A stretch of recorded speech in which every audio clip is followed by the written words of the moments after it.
Well, hello there, everybody, and welcome to another top 3 video. Today we're talking about top 3 gunpowder and musket games, or strategy games.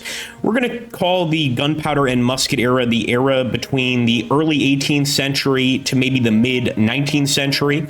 And I think the first obvious one is actually going to be Empire Total War. A lot of people say that I don't often jump into this game, I don't play this game, or I should say I don't play any Total War game, and that's partially true, but back when Total War games were actually quite good, this is one of the games that you would want to have if you wanted to relive that era. There's just something about Empire's aesthetic that's really pleasing to the eye in battles. Of course, gunpowder makes up a great portion of it. Here we're facing some native warriors, in fact, the Iroquois Confederacy in the Americas. And again, if you want to go back to this age and have a colonial fight with other superpowers and, of course, conquer your own colonial territories, you can do that in Empire. That's absolutely something you can do. We'll take a look at the campaign map here very soon as well, and you'll see that the actual campaign map is beautiful. It's well laid out. The UI and the buildings are just really well done, and it's a game that I feel anybody can kind of pick up fairly quickly with just a little bit of practice, and definitely something for new players to the strategy genre in general. So it's got sort of a double added bonus there. Here we're actually going to do a cavalry charge, and again, it's like watching a Hollywood movie, and not the new Hollywood movies that are really terrible, but the old Hollywood films that were actually worth watching, like The Patriot. It's just beautiful. Sending these guys in a wedge formation to smash through these troops, and you know what, I'm even going to send some infantry to assist. But once we get down to the actual attack level, you could see the beauty of the combat.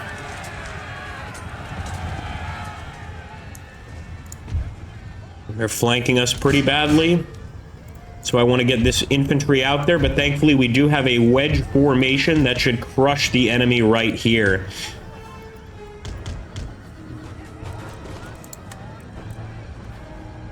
Or I should say a square formation.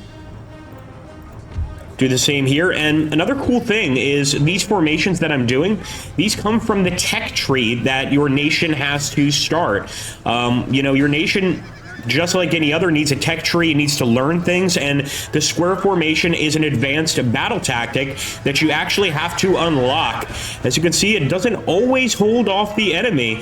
But that's the beauty of this game. You bring your own tactics to it, and maybe you win, maybe you lose. You just have to wait and see.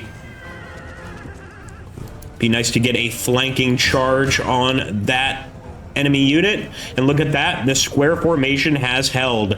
A lot of dead enemies, though. Let's take a look at that campaign map.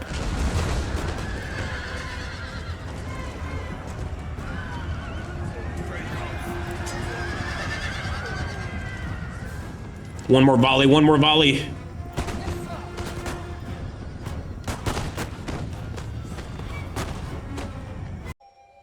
As you can see here, the campaign map is quite detailed. You've got all sorts of different incredible buildings that you can construct to increase your nation's happiness, increase bonuses to tax income, or if you're more the military type, to add additional troops to your army. You also have these generals that, as thank you, will develop personality traits, whether for good or ill. And of course, they've got, life and death, just like anyone else. They can pass.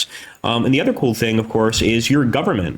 Depending on what nation you choose, you're going to have a different government. In this case, it is a constitutional monarchy under King George I in London, England. And of course, you can have really neat things like, well, number one, colonial holdings like I have here in India, taken actually the entire South, and you benefit from all of these different plantations from the New World, these different mines like this deep gem shaft as an example. And of course, you can have protectorates like we do here in the Americas with the 13 colonies. It's just a wonderful game. And again, for Musket Age stuff, or Gunpowder Age, whatever you want to refer to it, I really think that this is maybe the best of the best. There are a ton of good mods for it too. If you could recommend any in the comments below, please do. I'd love to do some on this channel. In fact, I've done Imperial Splendor on this channel, an entire series on it. but it's tough for me to download the mods. It's kind of a pain. The next game we're going to be looking at is Ultimate General American Revolution, and there's a number of different reasons that I absolutely adore this game.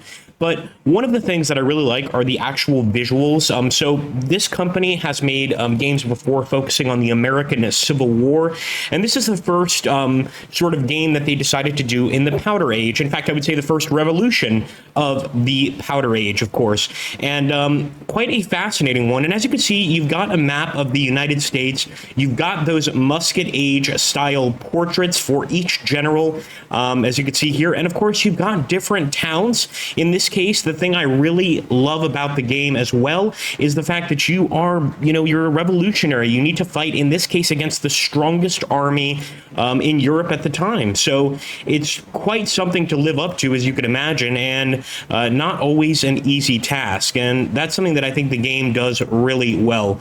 Over here, you can actually see these units in the city, and we can start moving some of them out to join our general here, General Dalton. That's another thing.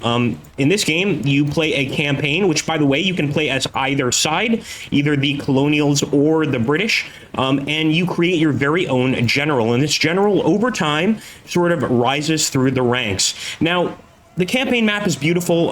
It also has a production management, tech tree, market, etc. to buy muskets of the time period. So it quite literally is a musket-based game. And of course, there's colonial management here, as well as diplomacy, as you can imagine. So I think it ticks off all the boxes that Empire does. It just has a more specific focus, which of course in this case is the American Revolution. You can play the American Revolution in Empire as well, but I promise you that it looks better here. And we're about to jump into a battle just to take a look at it. By the way, if you've enjoyed this video so far, make sure to like, comment, and subscribe. I would appreciate it. And of course, we will come back to you when the battle begins. Now, however you have your army set up on the field, that's how the battle is going to take place. So this sort of formation that you start with here. I should also mention that you start off with this real ragtag bunch of conscripts and minutemen, and over time they gain skills. You can see them there, those little purple emblems there. One of them I think is marksman, the other one is discipline. They're all going to give little bonuses to the unit, but they gain skills and they can upgrade over time. But of course, just like in Empire, you start with the most rudimentary and or basic troops. Over time, that does change. So let's get right into the battle here and see what we're facing. I'm sure it's going to be a nasty British force, and we won't play this entire battle through because I want these videos to really be more informative of what games you might want to buy, etc., instead of doing an entire gameplay video. But look at that. We would be absolutely crushed, I think. We're here in Leicester. And we will deploy. It's a bit of a shadowy start, but we know the British are approaching. And just look at this. Look at the way these units appear. I really enjoy the aesthetic of this game. I mentioned earlier, sort of like a panoramic view. And it reminds me of a painting, actually. I don't know if you guys agree, and you can let me know in the comments, but it really does remind me of like a painting of the time. Of course, with the rain, that's going to make our powder probably get wet, and it's going to make the fighting a little more complicated. Of course, we can always retreat and live to fight another day. That's always an option in this game, unless you are surrounded, and I really like that. Also, just look at the gunpowder effects there. Isn't that beautiful? I want to try to get a few guys here to support our artillery. And right now the skirmishers are going to hopefully keep the enemy back for some time, but I doubt it. We need to challenge the enemy head on. And there's a lot of different, gunpowder age and age of musket tactics that you need to learn in this game. One that I often do is creating a hornet's nest, that is finding a patch of woodland and trying to create a sort of circular area where I can fire. But also just getting flanking shots on the enemy is a huge bonus and might turn the tide against the British. And again, look at that gunpowder play there. It's just so pretty, man. It's hard for me to find a prettier game. Unfortunately, at the top there, you can actually see the chances of either side winning, and because they outnumber us quite significantly, it's going to be pretty tough for us. Nonetheless, we are going to push forward and do our best, trying to take cover in that woodland.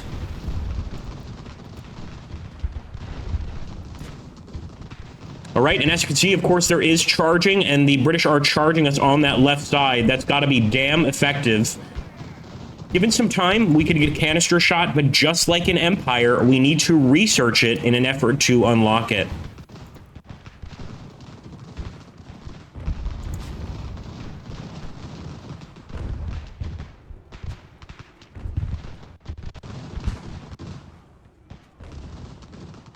Much like the other games on this list, you can always use another superpower through diplomacy to support you. So if you play your cards right in this game, eventually you can get the support of the French or even the Spanish.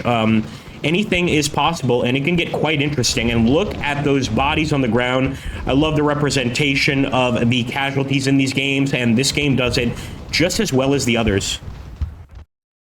Now, the third game we're going to be looking at really focuses on the earliest stages of what I like to consider the Musket Age, or let's call it the Powdered Wig Age, and that is Wars of Succession. This is a damn fine game. It's actually even before the 7 Years' War. The Grand Campaign is one thing we could do with the Swedish Empire against the Russians. But what I find far more interesting is the campaign with the Bourbons against the Grand Alliance. Of course, the Bourbons holding power in France for a very long time. And this game perfectly shows you the units at the time, the clothing they wore, and of course, the territory that they had to conquer, and it does it in dramatic detail. Those of you that are familiar with previous Ageod games know exactly what I'm talking about. As you can see, in 1706, the Grand Alliance has taken ascendancy of the Bourbons. French ambitions in Italy and Germany were checked. The Low Countries were the main battlefield, and Habsburg pressures in Spain had led to the loss of Gibraltar, and more embarrassingly by then, of Catalonia, of Valencia. The Spanish inheritance of Philip, Duke of Anjou, grandson of Louis of France, was more than ever in great danger.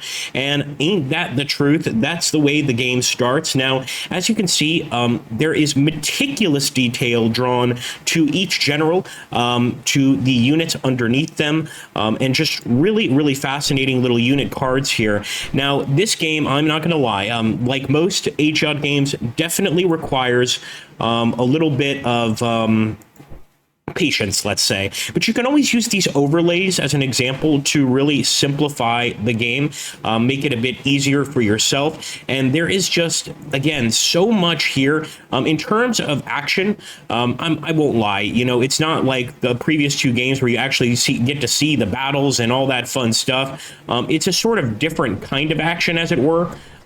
Which is going to be a massive table of statistics, kind of describing just what went on in the battle, how many casualties there are going to be, the supplies your men need. I mean, just moving across territory, you need to make sure to build supply depots. This was, of course, something that was quite common at the time. And even today in warfare, you need to build supply depots if you want to remain, well, alive, if you want your men to eat. And this game really does a good job of showing that. Now, we're going to try to attack the Duke of Marlborough, but our choices here for attack are limited initially because we're just starting out, and it does take some time to develop those victory points that you're going to need to really challenge the enemy.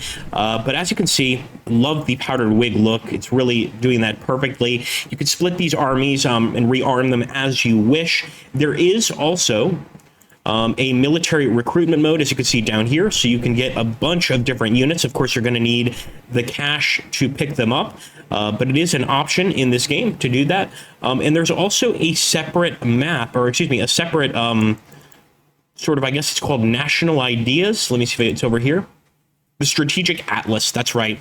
And there's all sorts of reforms, decrees, as you can see here, as well as just strategic map visuals that you can look at. But where I think this game really shines, aside from all of that, aside from just the massive amount of detail, are the battles. Again, once you see these battles, it's not, you know, a striking visual thing like I said in the other two games, but the statistics element of it is going to appeal to certain people for sure, especially if you like a more regimented, or I guess a deeper combat system or war system in your strategy games.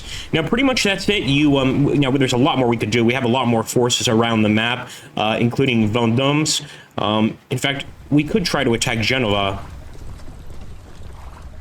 but we're not going to get to it this turn, and we're not currently at war with the Piedmontese. So let's go ahead and just get started, see if we can't get a battle going. And again, something that I didn't show you there in the panel, or the unit panel, the military panel, is the ability to build those depots, as well as other things. There's a number of different things you can build. You can upgrade your current fortifications, etc., etc. Now let's see if we can get a fight going here. Some very loud sounds in this game, despite it being, again, pretty much a card-based or table-based game almost, to a degree.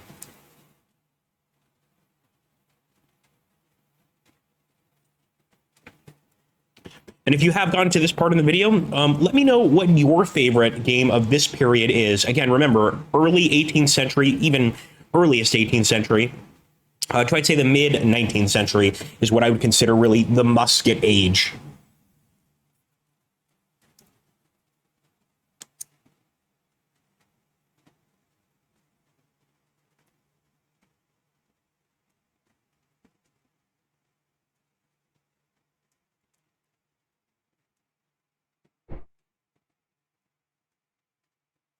So as you can see, it plays out increments of 15 days, or I believe maybe it's 30 days. It is 30 days.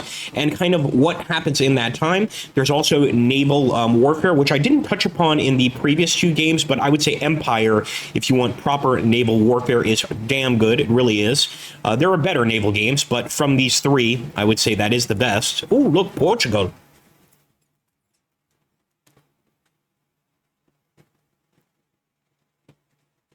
All right, the Dutch there. So far, no contact. And you could go entire turns without a single battle. That absolutely happens. Again, since you're moving these armies simultaneously with the enemy, your armies might sometimes even miss each other just because they're moving in separate directions. And this happened all the time during this age and before, of course. It's really modern battles, I would say, that we get to really almost precisely time down to the minute or more the hour. But back in this day, it wasn't the case, of course.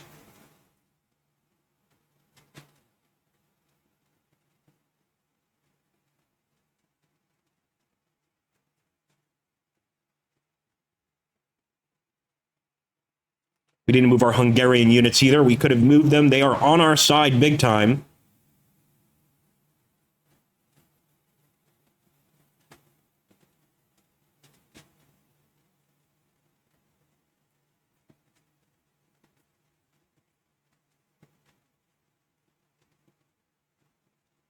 All right, they might try to attack us here.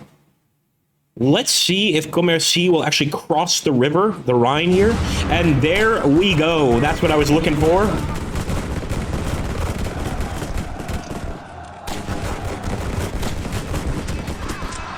An absolutely massive battle in Maastricht. And you can see here the casualties at the end of the battle. We lost a tremendous amount of men as the French there killed or wounded. But it's not just that that's beautiful in these battles. It's the actual detailed battle report, which, as you can see, when I said detailed, I wasn't kidding.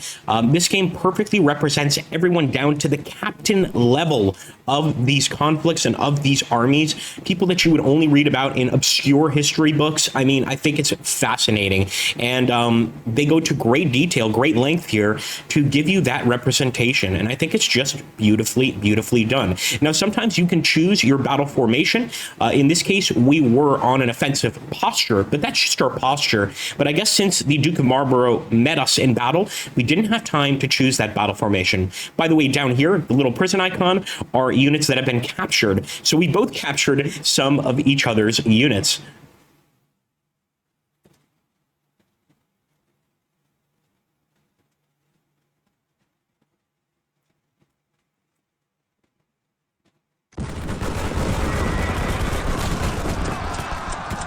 All right, Villars here against George Ludwig, and this time it was a Bourbon victory, a French victory. And again, the detailed battle report gives us a lot of information about just what happened. In fact, if you look over here, you can actually see the hit probability. You can see how the commanding unit did. how the supply source, the nearby supply source, helped you. In this case, we're close to a supply depot, so it actually helped us out. Again, going back to the supply issue. And I think this game, of all three of the others, actually, of all three of them, tackles the issue of supply in the most realistic fashion. It really does. And again, I don't know if it's just me, but I love the battles, and I would definitely consider this a top 3 for the Musket age. But not for everybody. I will admit that. Anyway, I hope you guys enjoyed this list, and if you did, please make sure to like, comment, and subscribe to the channel. Make sure to hit the bell notification or bell icon for notifications, and I really appreciate you stopping by and being a part of these videos. Take care, folks.